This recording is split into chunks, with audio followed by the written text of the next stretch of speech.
Otvárame Mystery Boxy! Tretia časť. Takže máme tu tento Štros balíček. Frozen balíček mystery boxov. Je ich tam 13. A nebolo ich tam 15? Bolo, veď sme v minulom videu už odbalovali. Nie, Nie 13. Nie, není. Takže a dneska sme sa rozhodli, že si otvoríme 5 balíčkov. 3 balíčky. Takže začneme si ich pomaly losovať. Takže začína Vicky, moja sestra. Dobre, to začnem ja.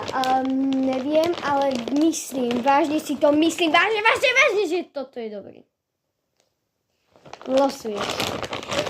Takže ľudia, ja neviem, aký si mám vybrať. Poradte mi. Docela dobre, ale nie je nikto zlé. Dobre, a posledný losujeme spolu. Naraz.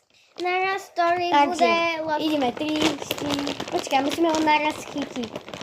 Takže, môže byť tento? Áno, môže byť.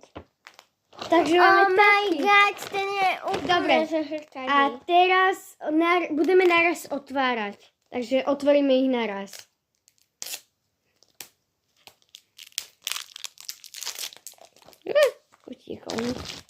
Utiekol som späť.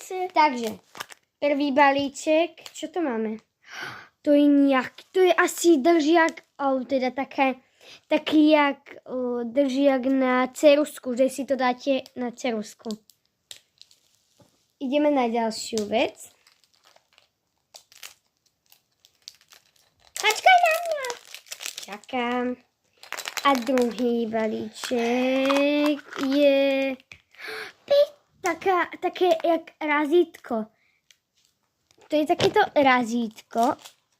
Tak ľudia, včera ja otváram, trošku mi to trvalo viac, ale to nevadí. A je to Olaf. Neviem, či to úplne vidíte, alebo to 3, otvoríme není to. úplne viditeľné. Ale je to takýto Olaf. Otvoríme to všetci spolu. 3, 2, 1. A je to... Guma. Ne, to nebude guma, Nelinka. Zvýrazňovačka modrá. To ja si Má berem. na sebe takto Olafa. To ja si iste berem. Ja značujem kalendáře. A to by bolo asi pre dnešok všetko. Dávajte odber aj like pre pár 4. Až 45 lajkov, aby bolo. Ahojte.